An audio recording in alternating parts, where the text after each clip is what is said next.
Tim Larson smiled and chatted with every person he met as he strolled through the crowd with his daughter Heather. He was far and away the best maintenance man in the company, so he spent most of his working hours in the factory, repairing and maintaining the complex and intricate equipment needed to manufacture buffers and accessories. The Ferguson family company employed over 400 people. Tim knew almost all of them, and he liked most of them. The Ferguson Summer Picnic was a much-anticipated annual event. Ferguson Manufacturing sponsored it in appreciation for the dedicated work of their employees. It was always held on the third Saturday in July, and attendance was usually high. Free food, drinks, and family games were always in abundance. The celebration was held at a small amusement park that the company rented for the day. Children enjoyed rides, ice cream, sodas, games, a large pool, and even pony rides. Adults played volleyball, horseshoes, and badminton, and ate, drank, and swam in the large pool. "I apologize to you in advance, Heather," Tim said as he looked toward the small pavilion where Edgar Remington was holding a meeting. "You can go wait in the car if you want. A 15-year-old kid shouldn't have to hear or see what's about to be said and done." "I want to see it with my own eyes," Tim's daughter replied. "Mom will turn it around and make you the bad guy. I just need to make sure you see things the way they really are." "I admit that Mom has been hard to live with lately, but it's not easy to believe that she treated you so badly, especially so openly. I've heard all the words you're going to use. Do what you have to do."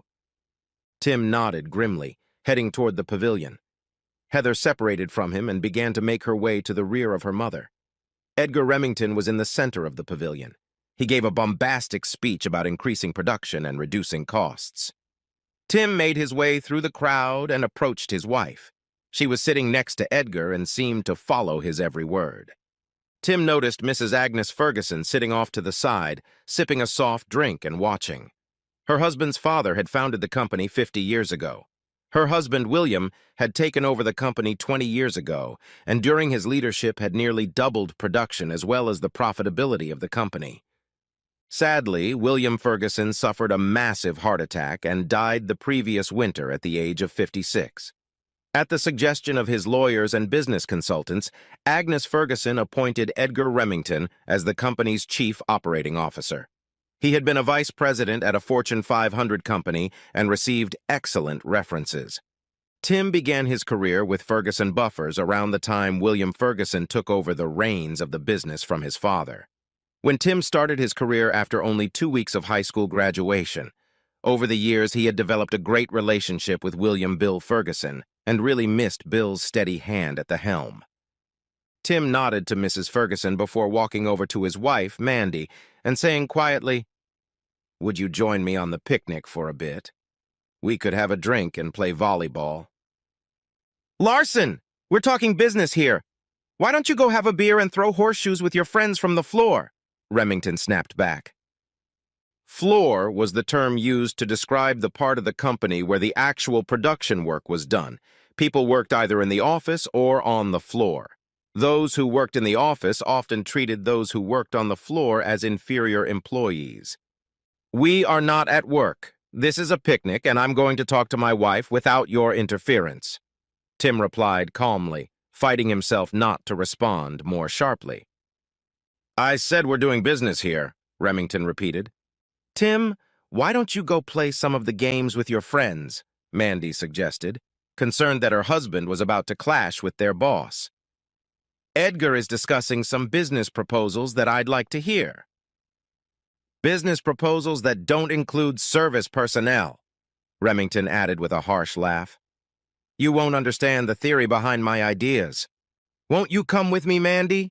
I won't ask again," Tim warned with a wince. "I'm staying here, Tim. Why don't you just go have fun with the other guys from the floor?" That was Mandy's cold reply. "Yeah, get out of here. We're having a good business discussion, and we don't need people from the floor eavesdropping," Remington insisted with an obvious chuckle. "You really are a complete moron," Tim stated clearly, standing up, turning away from his wife and turning to face Remington. "The next good idea you get, and it will be your first. You're the rudest bastard I've ever had the misfortune to meet. You've really screwed this company up in record time. "What did you call me?" demanded a furious Remington. "Try to be more careful," Tim replied with a strained smile. "Asshole, rude, and bastard were my basic definitions. I can think of a few more if you have trouble understanding those terms. Some of those listening to this exchange took their breath away. Tim Larson just publicly called the company's COO names?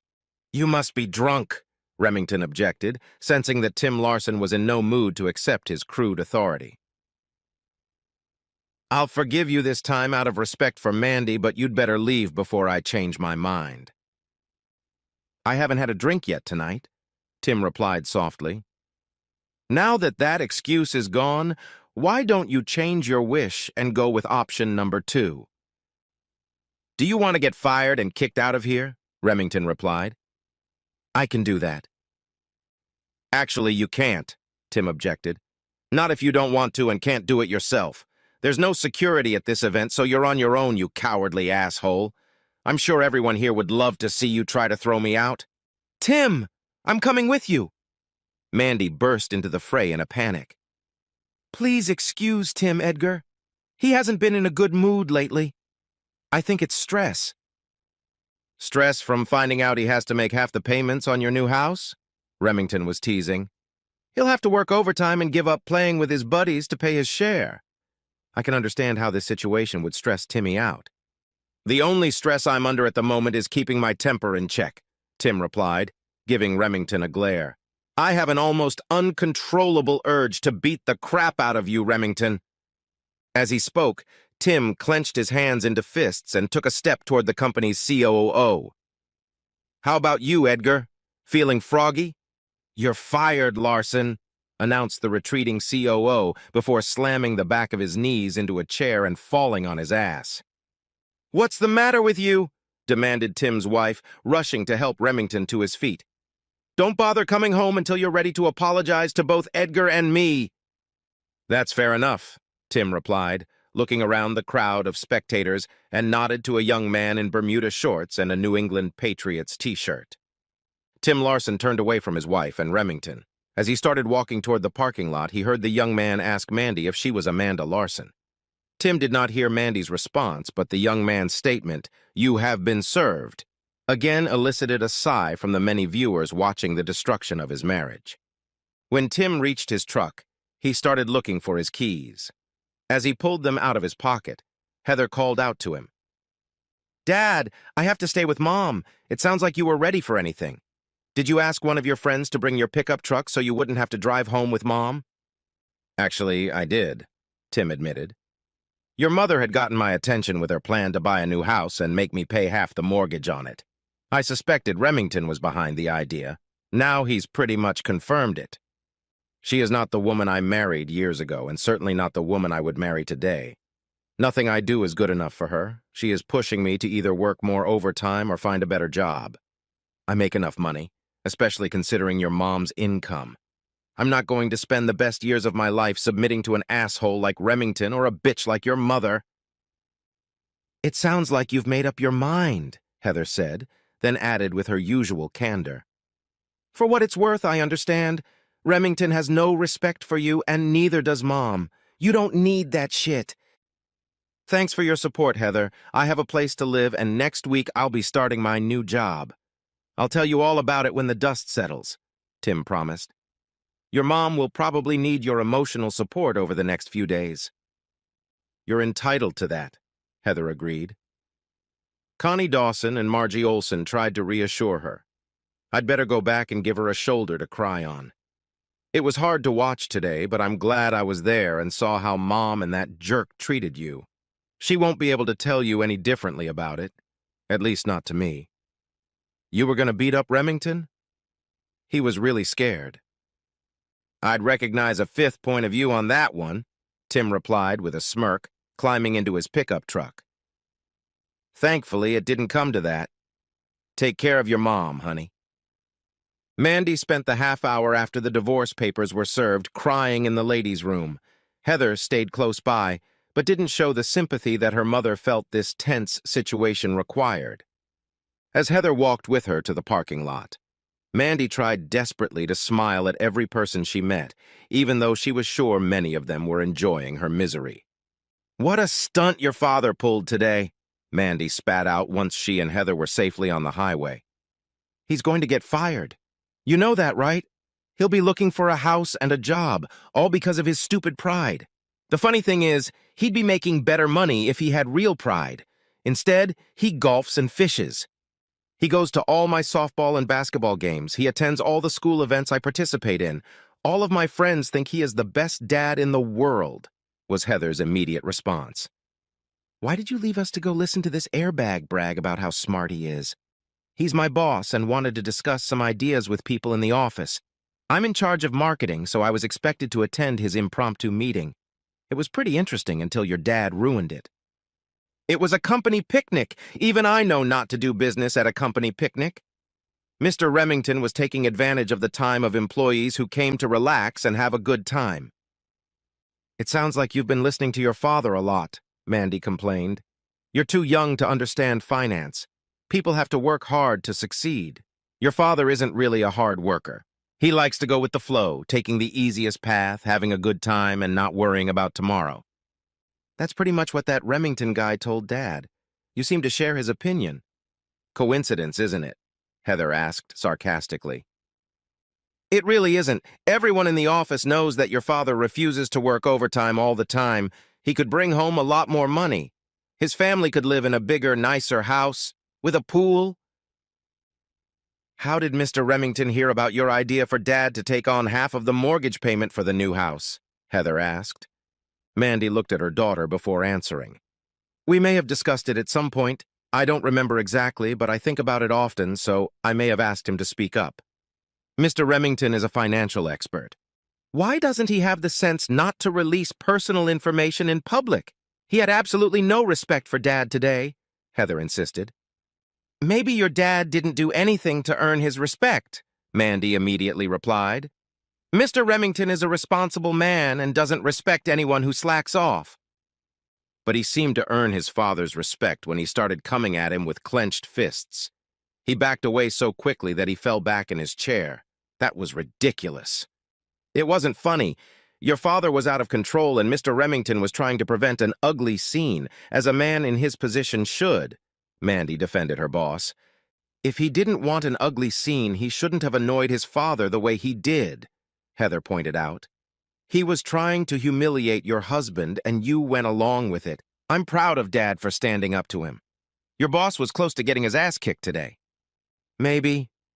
Edgar is in pretty good shape. He's been spending a lot of time at the gym. It's a good thing Edgar backed out of the fight," Mandy said.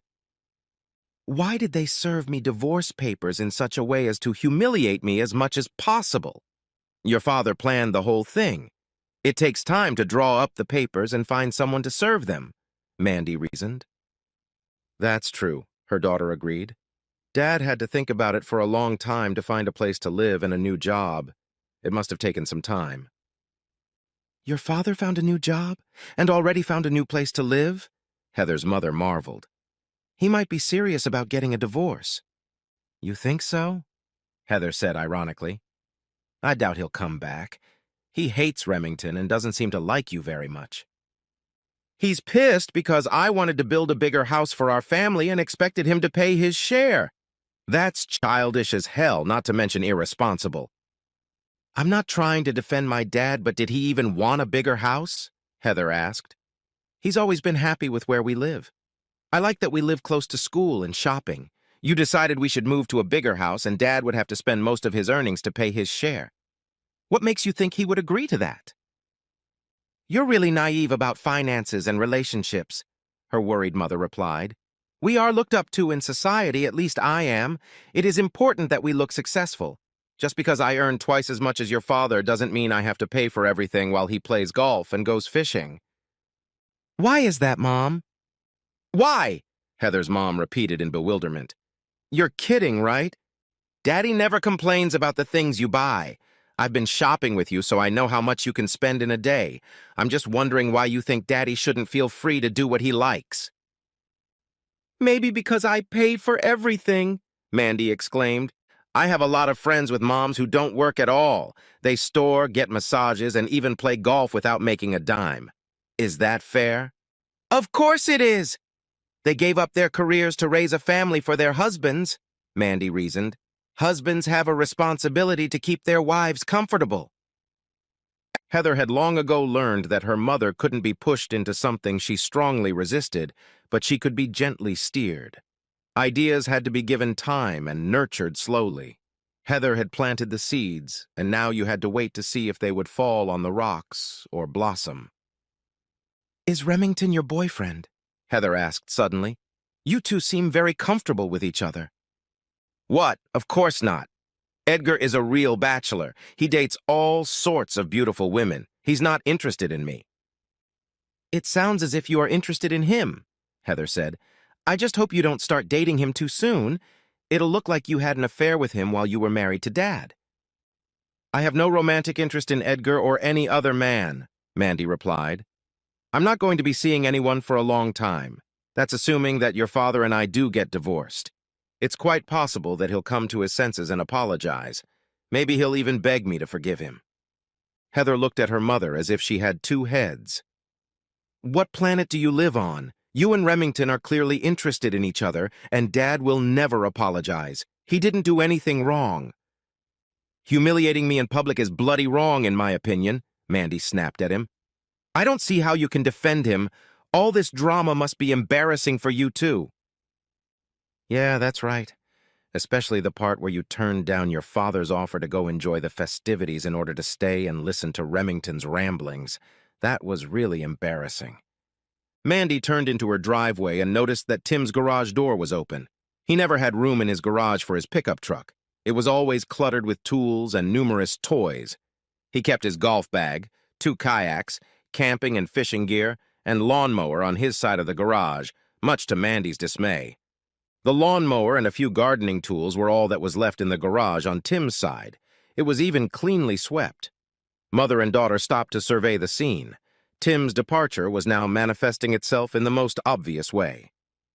I wonder how much furniture he took, was all Mandy said as she opened the door to the kitchen. A quick look around the house showed that, apart from clothes, Tim had taken very little from the house. At least he left the expensive furniture in the living room and my bedroom set, Mandy remarked. Let's see if he tries to go back and get the nice furniture. I think Dad has already taken everything he wants, Heather suggested. He's never liked the furniture we have since you gave his favorite chair to your cousin. That old junk didn't go with anything. It had to go, Mandy explained. He didn't complain when I gave it to him. He told you it was his favorite chair and he wanted to keep it, Heather remembered. You told him to get over it. You also warned him never to sweat or wear his work clothes when he sat on the furniture. Didn't you notice that he always brought a kitchen chair when he wanted to watch TV? Of course I noticed, but that was just Tim being stubborn. He was trying to make me feel bad by being passive-aggressive, Mandy insisted. I know all his tricks. Yeah, I guess you do, Heather agreed. How do you do it? We'll be fine, even if your father doesn't come crawling back, Mandy replied, even as she cringed at her daughter's remark. I earn enough to support us. We don't need his income. That's curious, since you kept telling him he needed to make more money. Now I'm totally confused. I was just trying to encourage him to be more responsible, Mandy replied, both to herself and to Heather. I wanted to be able to be proud of him. It's probably for the best that you're getting divorced, Heather remarked. Dad doesn't seem to like you anymore. You're ashamed of him, and Remington is acting very interested. Perhaps it's only for the best for all of us. Doesn't living with one parent bother you? Tim ran away from you and me. Remember that, Mandy cautioned. Mom, I've been living with only one parent for a year now. Dad won't stop seeing me, going to my games, or taking me camping and fishing, Heather replied confidently as she disappeared into her room. Mandy stood staring at her daughter's bedroom door, mulling over her last statement. It was bad enough that Tim didn't appreciate how hard she worked for her family, but his attitude seemed to have transferred to Heather as well. He had always played the role of good father to Mandy's bad mother. Heather and Tim both knew that she had too much work to attend Heather's games or school events. She was the marketing director for Ferguson Buffers, and a lot of people depended on her. Leaving the company picnic, Tim drove 34 miles to a sprawling campground in a very rural and wooded part of the state. He made arrangements with the owners for what would be their version of a Swiss Army knife. His job was to maintain the buildings and equipment. He was also to act as an occasional guide during rafting trips on the nearby river or night hikes in the local mountains. His pay was slightly higher than at Ferguson, and he was given a 2-bedroom winter cabin to live in. Tim spent the first week repairing or tuning motorcycles, four-wheelers, and tractors used at the campground. The second week was spent repairing plumbing and electrical in the cabins. The following week, he led 2 river rafting trips while maintaining the sprawling grounds. Tim had plenty of time to think while he worked on the equipment. He regretted not seeing Heather as often as he would have liked. He grudgingly admitted to himself that he was lonely. He was surprised at how much he missed his wife. Mandy was still a beautiful woman with a great figure. No wonder Remington was interested in her. Divorcing Mandy would leave the door open for Remington, but Tim had no control over that. He knew for a fact that he could no longer live with a wife who disrespected him and had practically fallen out of love with him. She considered him more of a burden to their marriage than an asset. Unfortunately, Heather would have a single-parent family, but Tim really wanted to be a good role model for his daughter. If he continued to put up with the crap Mandy was spewing at him, Heather might follow her mother's example and become a ball-busting bitch in later life. It was important for her to realize that men don't accept that kind of treatment. When she found a husband, she would need to treat him with respect. Tim hoped that was the lesson Heather would learn from their failed marriage to Mandy. Working outside during the summer was a pleasant distraction for Tim. As the weeks went by, he grew slimmer, more tanned, and more like his old self. Whenever he saw Heather, she remarked how great he looked. He let his hair grow out as he no longer felt obligated to cut it short like Mandy wanted. He enjoyed his job and met many interesting people from all walks of life. He was helping 2 beautiful young women prepare supplies for a rafting trip when he saw Mandy's BMW pull into the campground and stop next to the pickup truck he was loading. She was giving Heather a ride to spend the weekend with Tim. Heather jumped out of the car, ran up, and gave him a big hug. "Daddy, you look so tanned and toned. Have you stopped wearing shirts altogether?" "I wear them when I eat," Tim laughed, hugging his daughter. "Heather, meet Kim and Lisa. They are guests here. We're getting ready to go river rafting. You're coming with us." Heather noticed the beautiful blondes next to her father. They were dressed in shorts and halter tops, and their tops were filled full. "I'd rather not interfere with your plans," Heather replied, thinking about how her father must be attracted to the beautiful women he was about to accompany. "That's not a problem," the girl, who was introduced as Kim, insisted. "We have 2 kayaks, and both are designed for 2 people. We also have a pair of tubing kayaks. We'd love to have you on the team. We'll lend you one of our swimsuits if you didn't bring one with you." "Thank you," laughs. "I appreciate the offer, but I have my own bathing suit. I don't think I could wear a top like yours and keep it on. You both have amazing figures." "Don't worry about it. We don't have long to wear tops," replied a woman named Lisa. "I don't think Daddy would let me take mine off. He's old-fashioned," Heather replied, teasing her father. "I don't know anything about that.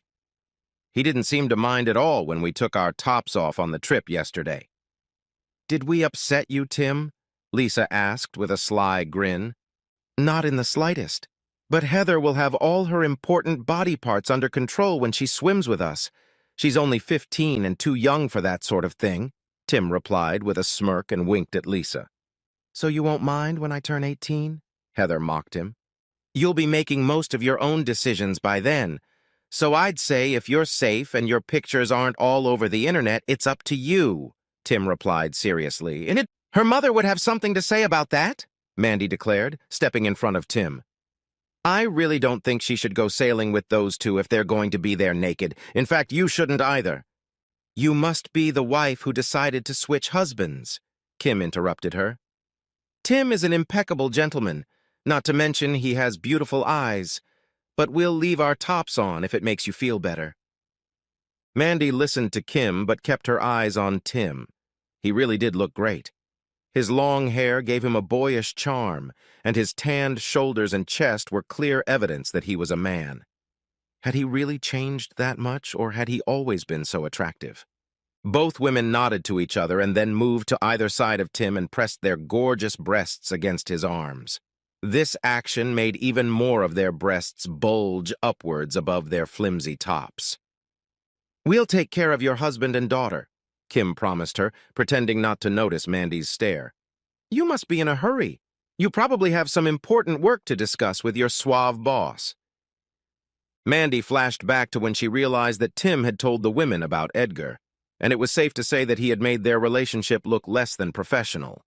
An angry retort was on the tip of her tongue, but she held it back as she walked back to the car.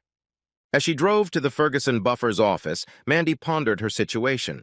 Her own daughter had asked her if Edgar was her boyfriend the very day she had been served with the divorce papers. Sue Jensen from accounting suggested that Mandy might be dating Edgar openly since Tim had filed. Even Edgar started acting differently after the company picnic. He was now constantly touching her back and complimenting her looks and berating Tim every chance he got. Everyone assumed that she and Edgar were either already together or would be soon. Mandy marveled at Edgar's success, as well as his command of the situation. She admitted to herself that Edgar was a very attractive man, but she had never had the urge to give up her marital vows to be with him. She told herself that while Tim was indeed an underachiever, he had many good qualities. He was an excellent father. He was handsome and seemed to be getting even more handsome. He always treated Mandy's parents and other relatives with respect. He never got drunk, never did drugs, and Mandy was sure that he had always remained faithful to her. Mandy remembered her father being as upset as she had ever seen him when Heather explained to her parents that Tim had filed for divorce. After a few clarifying questions, Heather explained how Mandy had wanted to buy a new house and had insisted that Tim pay half of the mortgage from his paycheck. "What were you thinking?" Her father angrily demanded an answer. "This man paid for your last 2 years of college and your advanced business degree. He's the best father I've ever seen. That goes for me, too. He is honest, loyal, clean, neat, and has always treated you like a freaking queen." "Maybe that's the problem? Was he too malleable? Did you lose respect for him because he always let you get your way? Do you have another man in mind? Do you?" Mandy's father asked suspiciously. Mandy shook her head in the negative, so her father immediately turned his attention to Heather. "What did you see or hear, Heather?" Dad thought Mom was overly impressed with the guy who was now running Ferguson Buffers. She was always talking about him, how smart and handsome he was. He calls Mom a lot. They have long conversations. "Yeah." Now that Heather brought it up, I noticed that you seem to be really into this guy. You mentioned him several times at our 4th of July meeting, Mandy's mother reminded her in a concerned tone. "Honey, have you been unfaithful?" her mother said before she burst into loud sobs. "Mom, of course not. I never cheated on Tim, and I never would. I just wanted him to be more responsible and work harder to support his family," Mandy explained. "I never stopped loving him. He's the one who filed for divorce." "After you drove him to it," her father spat. "You managed to find a good husband and you decided he wasn't good enough. How much money do you need? I know you make a damn good salary." "That's not the point, Dad," Mandy insisted. "He must want Heather and me to be proud of him. He's content to be a maintenance man. How do you think Heather and I feel when people ask us what Tim does?" "Wait a minute," Heather intervened eagerly. "I'm very proud of my dad. All my friends think he's the best dad ever. They all like him. He always attends all my games and school events. Don't drag me into this." Mandy threw her daughter a threatening look before explaining to her father, "Dad, he's capable of so much more. He's smart, strong, handsome, and nice to be around. He could go a long way if he just tried." "I see," Mandy's father stated, nodding his head in agreement. "Your husband is smart, nice, and handsome, so naturally you need to push him away to give yourself a chance to find the Holy Grail among husbands. I bet there are plenty of women who would be willing to settle for Tim's looks and character." "Grandpa, you should see how other girls' moms act when Dad is around. Single moms have become especially friendly since they found out she and Mom were divorcing," Heather recalls. "I'm the real do-gooder in the family, but everyone thinks Tim is cute," Mandy complained bitterly. He wouldn't look so nice to everyone if we had to live in a shack and eat ramen noodles. Tim brings home more than I do. We raised 3 kids and made it through, her father remarked. You just wouldn't be driving around in that boomer and wearing new clothes all the time. Your mom had to scrape by from time to time, and she never complained. She supported me even when I screwed up and did things that hurt us financially. I was the luckiest guy in the world when she agreed to marry me. I'm not a mom, okay? I want more than to settle for the bare minimum. I want to have a husband I can be proud of, Mandy replied, marveling at how much her parents loved each other. At the campground, Lisa and Kim released Tim's hands as soon as Mandy left. Then both women started laughing heartily. Heather looked at them confused. Lisa and I are in a serious relationship, Kim explained.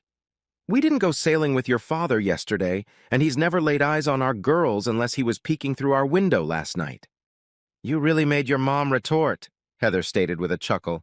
She's not acting like a woman who wants a divorce, is she? Your dad is pretty hot for a man, Lisa stated. Your mom is an attractive woman, but what is she thinking? Tim is a great guy.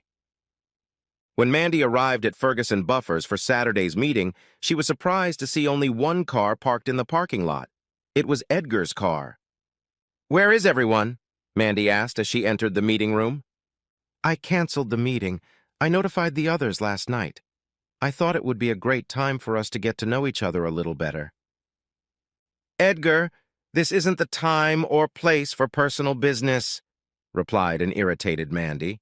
I came all this way on a Saturday morning for a meeting you canceled yesterday. I have things to do at home.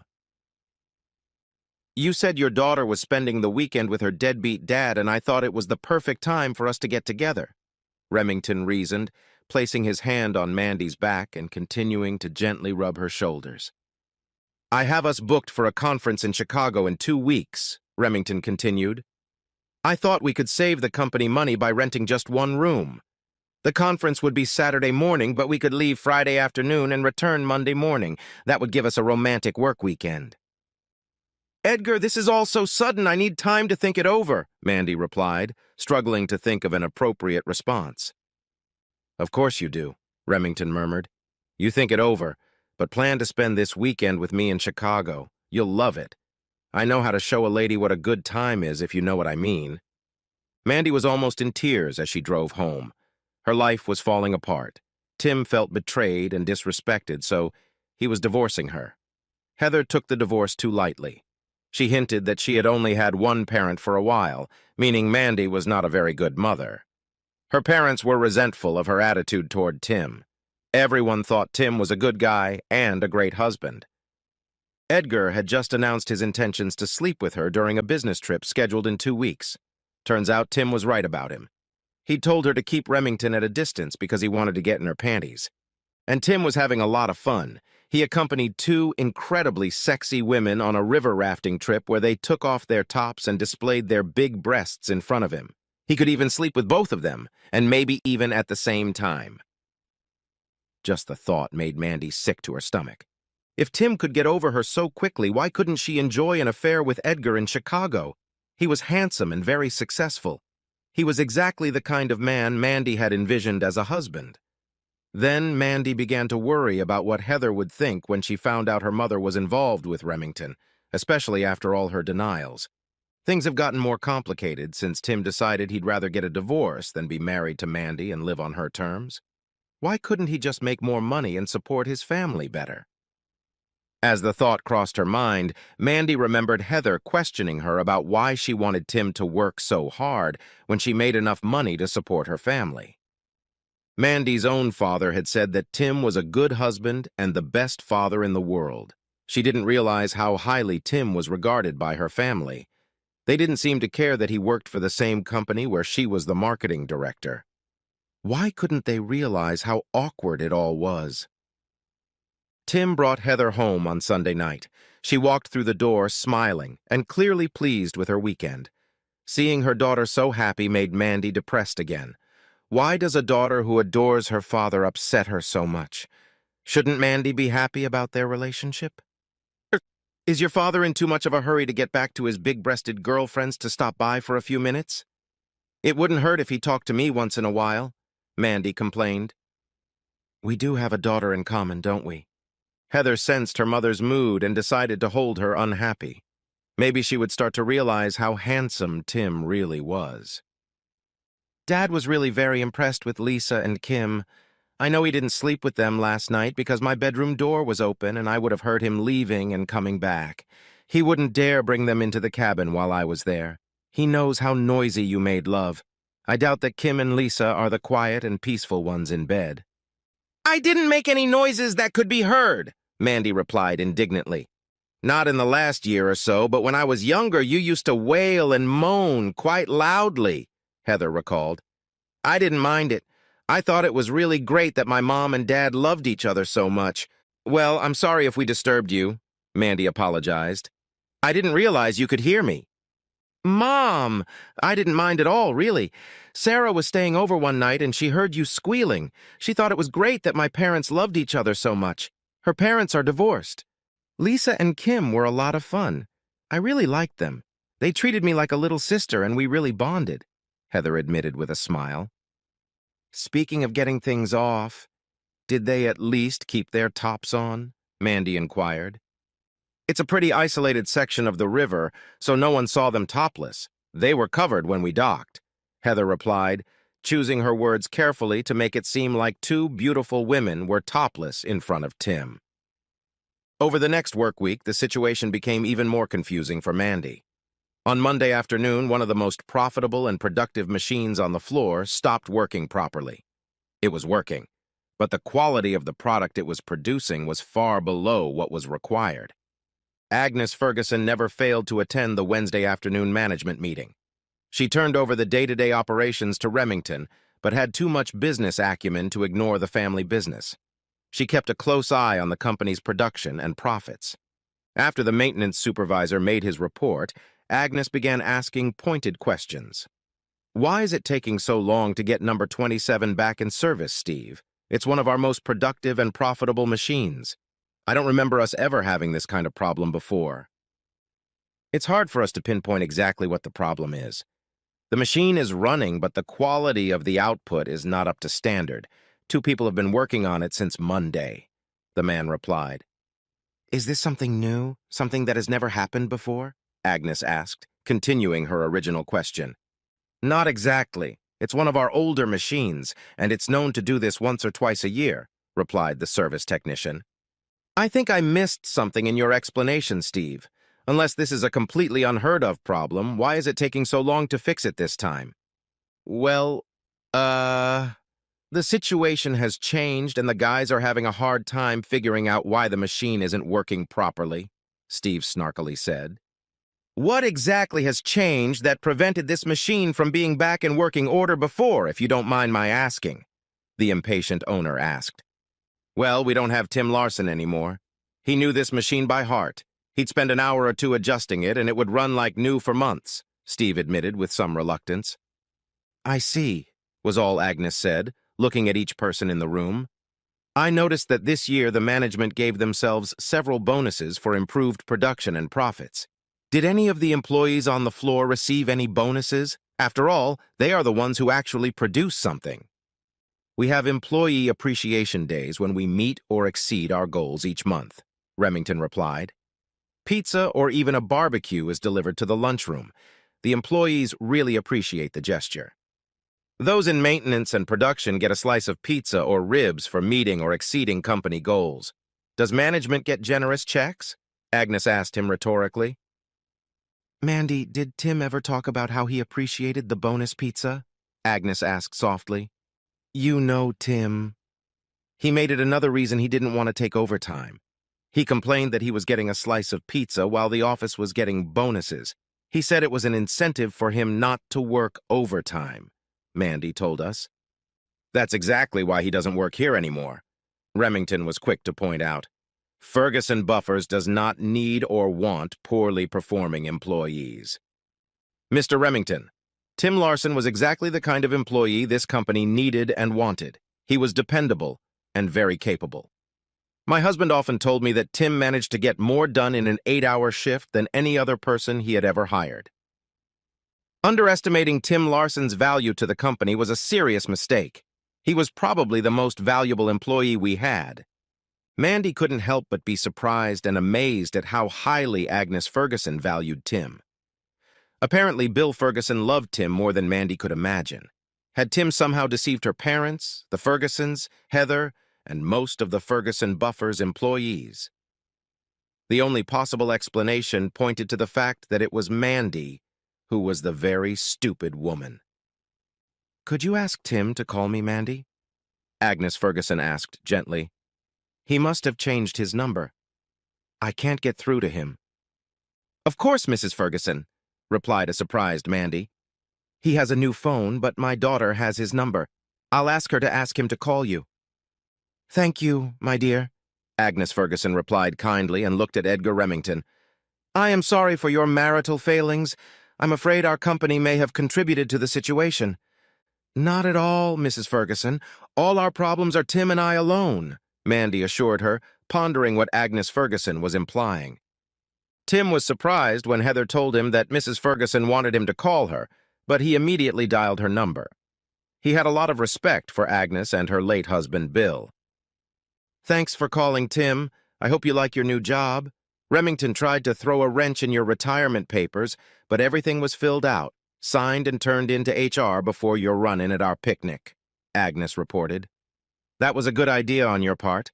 I would have stepped in if it had been necessary, but your planning ahead made it unnecessary. I hate to ask, but I need a favor from you." "If I can do it, I will," Tim promised. "You and Bill have always been very good to me and my family. Can I hire you to do some consulting for our company? We're having problems with a few cars, and I've been given to understand that you're the best candidate to fix them." "You can't hire me, but I will come in tomorrow for a couple hours and see how I can help you," Tim replied kindly. "Thank you so much, Tim. According to insurance and other regulations, we need to have a signed contract before you can work on the floor. Are you sure there's nothing I can do to thank you? How about a gift certificate or something?" Tim pondered Agnes's suggestion. He had been separated from Mandy for weeks now. He really wanted to know how she was doing. Heather had informed him as well as she could, but Tim knew there were many things he would pick up on from Mandy's body language and words that Heather would miss. "Now that you mention it, I have a request," Tim admitted with a chuckle. "Could you ask Mandy to invite me to do the work she wants me to do? Don't tell her I've already agreed. Just explain that you've thought about it and decided that the request would be better received if she asked for it herself." "Tim, I refuse to participate in any scheme for revenge or payback. I'm sorry you're in this situation, but I will not set Mandy up and make you grovel in any way," Agnes Ferguson stated. "That's why I respect you so much," Tim replied. "The real truth is pretty pathetic. I really miss her. I haven't spoken more than a few words to her since your company picnic." "I understand now," Agnes said sympathetically. "I'll ask her to call you as soon as we hang up. Please don't upset her. I think she is beginning to understand things better." 2 minutes later, Tim's phone rang. He let it ring a few times before answering it. "Tim, it's Mandy. How are you doing?" "Mandy, what a surprise. I was just thinking about you. I'm fine. Is Heather okay? Is there a problem?" "Heather's fine. There's a little problem, but why were you thinking about me?" Mandy asked with some trepidation. "I was sitting here eating a burger and beans and thinking about what wonderful meals you always cooked for us. You're one of the best cooks I know," Tim bragged. "So, you miss my cooking?" a disappointed Mandy asked. "I guess it wasn't good enough to keep us together." "To be honest, I miss a few other things," Tim continued before adding. "How are you doing?" "With no one around to nudge, push, and coax you to make more money. I'm doing about as well as could be expected after being served divorce papers in front of all my co-workers. I'm trying to cope," Mandy revealed. "I realize that this may have been extreme, and I apologize for the prank. I was angry and wanted to hurt you back. It wasn't my finest moment, and I do feel guilty. You deserved so much better," Tim concluded. "I would have been much happier if you had done it at home, if you had to do it at all. I never realized things were so bad between us. Was I so unbearable that you thought divorce was the only way out?" Mandy asked. "Couldn't you have discussed it with me?" Did you ask my opinion about buying a new house or how I felt about paying half the mortgage? Did you listen to my concerns about how many hours you work and how much time you spend with Remington? Tim asked. I don't remember you wanting to listen to anything I had to say. I certainly did listen, Tim. I just felt you were avoiding the responsibility of taking care of your family. You have a lot of potential, but you've settled for being a fixer, Mandy explained. You've just summed up the reason we're getting divorced, Tim stated. I told you how my father missed all my school activities because he was always working. Then he had a massive heart attack and died at the age of 39. He missed everything, and it was all for nothing. I promised myself that I would never do what he did. I explained all this to you before we got married. Yes, Tim.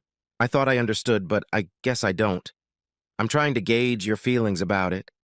But when I was served with the divorce papers and saw you with those two beautiful women, it didn't really improve my outlook, Mandy replied.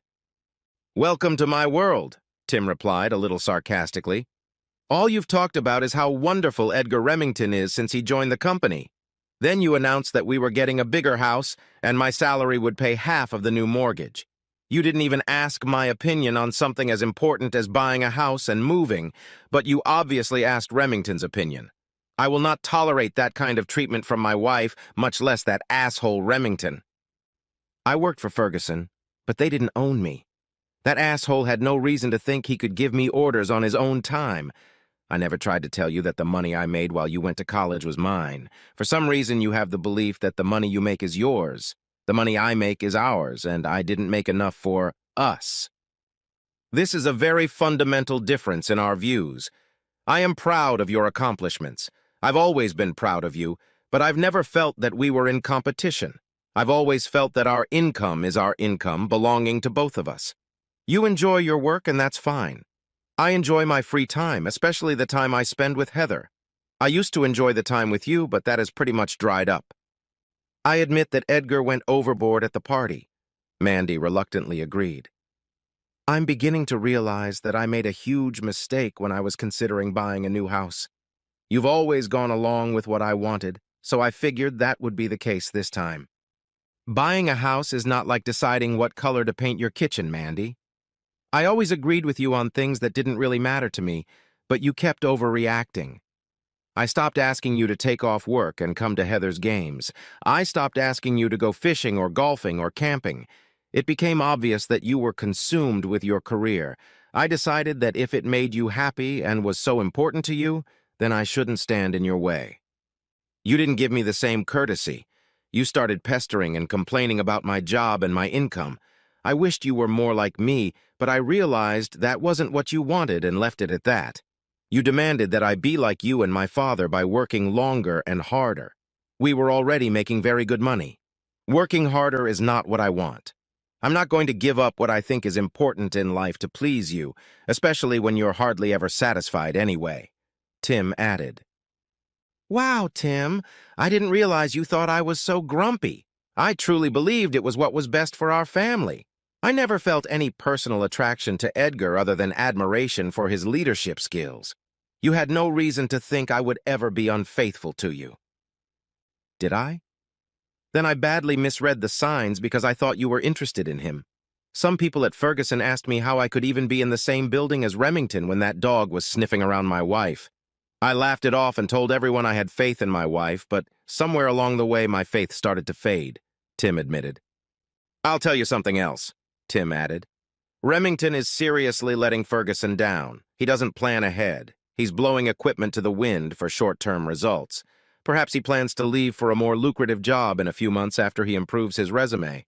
The results look great now, but in a year or less, there's going to be a price to pay for everything. Ferguson buffers will have a hard time fulfilling orders and retaining customers. Quality is declining and morale is pretty low. Your hero is totally screwed and he'd like to ride you before he leaves for pastures new. You insulted both Edgar and me with that rude statement, Mandy replied angrily. He's a wonderful man and he's doing a great job. Our production numbers have gone up every month since he arrived. Keep telling yourself that he's not trying to get in your panties, at least until he succeeds. I hope my pension doesn't go down the drain when he ends up having company and you, Tim said heatedly. Tim, this is going nowhere. I called because Agnes Ferguson asked me to get in touch with you. She'd appreciate it if you'd come in and take a look at one of the production machines. The repairmen can't seem to get it to work properly. Arguing before asking for a favor is counterproductive, to say the least. Will you do it for Agnes? I'll do it, but not for Agnes. It will be for you, Tim replied. I know that the success of the company means a lot to you. I'll come tomorrow morning. I'm going to play tennis with Heather tomorrow afternoon, so I'll be gone by 3. Who would have thought I'd like tennis? If it's a sport or some kind of game, you'll like it, Mandy replied, smiling as she pictured Tim playing tennis. You really looked fit and tanned when I dropped Heather off the other day. Looks like it's working out for you.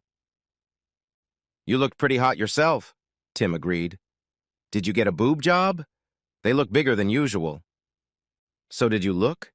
I'm surprised you even noticed my breasts after seeing those 2 gorgeous blondes. To answer your question, I have lost weight, mostly in my stomach area, so my breasts look bigger.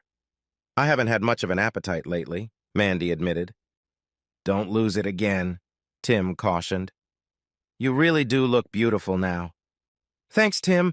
I appreciate you noticing and being thoughtful enough to mention it. I'll see you tomorrow on the floor. Thanks for your help. Agnes will be very happy to hear about it. Okay. See you then. Make sure she knows I'm doing this as a favor for you, Tim insisted before cutting the call short. The next morning, Tim returned to his old haunt on the floor at Ferguson's Buffers. He was explaining to Agnes that he had fixed the problems with the 27 car. You mean these people were with you when you were setting this machine up? But they still don't know how to make it work right? Agnes Ferguson asked, as she and Tim watched the 27 run like new. Listen to the way it purrs. It's amazing. In their defense, it's not something I can explain or teach, Tim replied. I listen and observe the machine, making adjustments until it sounds and looks right. They need to learn to listen to what the machine is telling them. This seems to be the stumbling block for most repairmen. You were able to fix the problem in less than 2 hours. We've had it for days with no results, said Agnes. We really miss you here. Ferguson has always been a great place to work. You and Bill have always been good to me. I know how refusing overtime has pissed Bill off a few times, but I have to live with myself and my actions. Watching my father work his whole life was a lesson I will never forget. I admire you for being able to set priorities and stick to them, Agnes replied. You always worked hard when you were here and never took advantage of Bill's friendship. If we could have sons, I would want them to be like you. After a while, Agnes decided to visit Mandy in her office. She managed to hide her annoyance when she saw Remington sitting on the corner of Mandy's desk. Tim has made some adjustments to the 27 and it's working better than ever, Agnes praised. It took him less than 2 hours to get it back in service, even after other people messed it up even more instead of fixing it. He told me he only came because you asked him to. Too bad he quit and left Mandy unsupported when she asked him to carry his share home, Remington grinned. Tim asked Agnes to tell Mandy that he was only there because she'd asked him, even though Tim had already promised Agnes that he'd stop by. Agnes went along with it because she was sure he still loved his wife. If she could help smooth their rift, she would. Remington's comment struck her as petty and demeaning. She had been watching the man more closely since Tim had expressed his opinion at the company picnic. As usual, Tim's assessment turned out to be quite accurate. Your interest in Larson's personal life is unprofessional. It borders on harassment. It's inappropriate, and personally, I find it disgusting. Why Mandy tolerates your derogatory comments about her husband, I don't understand. Don't make the mistake of saying something like that in my presence again, Agnes said before leaving the room. I seem to have hit a nerve, Remington remarked. She likes that loser, and she's the boss. I better get back to work. As soon as Edgar left her office, Mandy thought about how Agnes Ferguson had stood up for Tim and she'd kept quiet. Why had the owner of the company been so quick to stand up for Tim while his own wife had meekly allowed herself to be disrespected? There was a day when she would have pounced on anyone who humiliated Tim. Remington constantly put Tim down, and she not only accepted it but acquiesced to it. The possibility that Tim had reason to be upset crossed her mind, and not for the first time. The following Wednesday at the managers' meeting, things began to heat up. Steve, the maintenance supervisor, reported that the 27 is back up and running very well. There had been an increase in minor problems with other production machines, but his staff had been able to keep downtime to a minimum. Edgar Remington then spoke. There is a conference in Chicago this weekend. Mandy and I are flying out and attending it. I think it will be good for cutting costs and expanding our sales. I'm sorry, Mr. Remington. I thought I explained to you that I would not be attending this conference. Mandy interrupted. It must have slipped my mind. I already have plans for the weekend. You do? Remington asked in surprise. It's a wonderful opportunity. It may never come again. I can assure you that I'm not interested in the opportunity you described to me in such glowing terms, Mandy replied. Good, snorted Remington. I would have thought that our company's marketing director would be more interested in improving our bottom line, but I can handle that myself. In fact, I'm very concerned about our bottom line. I'd like to ask Steve a few questions, if I may, Mandy asked, addressing her question to Agnes Ferguson. After her nod, Mandy turned her attention to the head of maintenance. Has there been any scheduled maintenance on our vehicles over the last few months? Are you following the established schedule for the machines on the floor? Well, not completely, Steve replied nervously. We skipped a few since everything was working so well and there were no problems. By not stopping the machine for a shift every month, we have increased production. That's what we strive for, isn't it? Why did you make a maintenance schedule if it wasn't important? Agnes asked, immediately recognizing Mandy's concern. Tim Larson persuaded your husband to agree to it years ago, and we've always followed it, Steve replied. What happened that made you change this procedure? Mandy asked. Mr. Remington told me to skip every other scheduled maintenance stop to increase productivity, replied Steve. That worked too, Remington intervened. Look at our numbers. They don't lie. Steve, didn't number 14 go out of service yesterday afternoon? What happened and how long will it be idle? Mandy persisted. The bearings on the big roller had blown. By the time the operator noticed it, the roller was ruined. We ordered a new one. It should be delivered in a week or less. We should be able to install it and reassemble the machine in one shift, Steve predicted. Agnes Ferguson raised her eyebrows upon hearing this information and nodded her thanks to Mandy. Steve, you will go back to the maintenance schedule that my husband and Tim developed, and you will adhere to it strictly. Do you understand? Not long after the meeting ended, Edgar Remington burst into Mandy's office and slammed the door shut. What the fuck kind of stunt was that today? You never told me you weren't going to Chicago this weekend. That maintenance schedule bullshit made me look like a fucking idiot. No, Mr. Remington, I was a fucking idiot, but I'm getting smarter. I hope it's not too late. Now get your ass out of my office, demanded Mandy. You stupid asshole, Remington scolded. I'm the goddamn boss. Clean up your desk and get the hell out. You're fired. Remington was surprised to see Mandy smile at him before returning to her seat and speaking into the intercom, which appeared to have already been turned on. Please call security to my office, Becky. No sooner had Mandy uttered those words than the door to her office swung open. Agnes Ferguson entered, followed by two men. Mr. Remington, your services are no longer required here. Please collect any personal items you may have on your desk and report to Human Resources. They're waiting for you there. These gentlemen will see to it that you follow my instructions. You're firing me! I've increased production. This place is more profitable than ever, Remington exclaimed incredulously.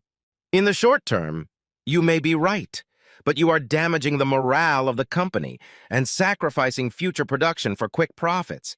This is not sound business practice. Besides, I don't like you very much. Please leave now. As soon as Remington was let out of the office, Agnes thanked Mandy. I appreciate you bringing these service issues to my attention at the meeting. I'm very glad that you uncovered even more serious workplace harassment issues after the meeting. It was obvious that Remington had his eye on you, but I didn't think he would do something as blatant as offering to spend a weekend in Chicago at company expense. Neglecting maintenance is a death sentence for a manufacturing company, Agnes added. He had to go. Do you think Tim would consider coming back to work here? I really screwed things up with Tim, Mandy admitted. I kept thinking that he had to change so that I could be proud of him, even though I already had every reason to be proud of him. I'm going to try to get him to stop the divorce this weekend. I don't know if he'll be able to do it. Saturday morning, Tim was loading his pickup truck for the trip to the float plane when Mandy pulled into the parking lot with Heather. The daughter hugged her father and nodded to her mother, who was standing off to the side. "Tim, can we talk?" Mandy asked, crushingly. "There are some things I'd like to discuss." "I really don't have time, Mandy. I'm taking someone on a floating excursion. She'll be here any minute and I'm not ready yet. It's gonna have to wait. Heather, get your stuff. You're coming with me. It'll just be the three of us this time," Tim added. "No, Dad. It will just be the two of you," Heather said. "I'll stay here in the pool. Don't worry about me." "I'm the customer, Tim," Mandy said. "It's all paid for, and I expect to get full service for my money. Heather insists she'll be fine in the pool." It was almost dark when Heather heard the laughter of her parents entering the cabin. She hurried to the front room to see how they were doing, but stopped when their conversation caught her interest. "I can't believe you let me float down the river where there was a bend with all those people on the bank. There was a boat launching area and all kinds of people there. You should have known they would see me," Mandy insisted. "Hey, I didn't ask you to take your bikini top off at all. I didn't even know you still had a bikini top," Tim replied. "You looked really sexy when you smiled and waved at those guys standing there with their jaws sagging to their knees. You really are a beautiful woman." "How did those two blondes manage to keep their big breasts from being seen by every guy within a 100-mile radius when they went down the river with you?" Mandy asked. "I thought the river was pretty deserted. They kept people from seeing their grandiose busts by just covering them up, albeit somewhat inadequately," replied Tim with a smirk. "What makes you think no one will see you? This river is pretty busy this time of year." "Heather!" Mandy called out. "Where are you?" "I was just taking a nap, Mom." Somehow I get the impression that my humble and very successful mom paddled down the river in a canoe with a bare bust, and she was also seen by a lot of people. That's pretty embarrassing for me. What happens when I go back to school and my friends ask me about my mom showing her boobs to the world? "How could you do that to me, Mom?" Mandy asked, struggling to keep her face straight. "You were the one who told me that those two big-breasted blondes went topless down the river in front of Tim, young lady. You said it was—" "Why did you lie to me?" Mandy demanded an answer. "I only told you that no one had seen them topless, and it was a very isolated part of the river, as I recall," Heather replied with a smirk. "And that was the truth. Why didn't you tell me you had an uncontrollable urge to show off your breasts to Dad? What were you even thinking?" "I hope you respect Dad enough to realize that he needs more than your bare breasts to make him forget all the bad things you said to him. Right, Dad?" "I have no idea what you're talking about," Tim said, looking puzzled. "I don't remember anything except going down the river." "Oh, Dad, are you so shallow, so pathetic, so easily charmed by your mother's breasts that you can't think for yourself?" Heather teased him. "No, my mind is finally clear. Here's a 20, Tim replied, holding out the money to Heather. "I think you should go get a hamburger and fries at that place across the highway. I also think your mom and I need to get some rest and go to bed early." The next morning, Heather was sitting at the kitchen table when Mandy came out of Tim's bedroom wearing one of his shirts. She stopped when she saw her daughter looking at her.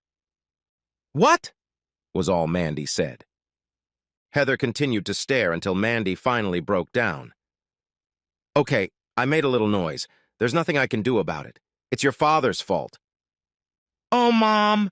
Heather exclaimed, throwing herself into her mother's arms. "Does this mean you and Daddy are back together?" "It means that we will be if we work on keeping our promises. I won't tell your dad about his job or that we need a bigger house anymore. I will work on showing him how proud I am of him. He will make an effort to dress well and accompany me to corporate events and social gatherings, looking absolutely beautiful so that everyone will envy me. We will spend more time together and with you." "I was wrong to be so stubborn about so many things," Tim added as he entered the room. "If wearing a suit and tie once in a while will make your mom proud to be seen with me, I'll do it. She promised I wouldn't regret it." "That's too much information, Daddy," Heather exclaimed. I had to listen to her meowing and yelping all night. I think I might be morally scarred for life." "Well, you better get used to it or wear earplugs," suggested Tim. "I'm going to go back to my old job and ask Agnes for a raise. Your mom seems to think I'll get one, and it's quite likely that her screams will continue. In fact, they might even intensify."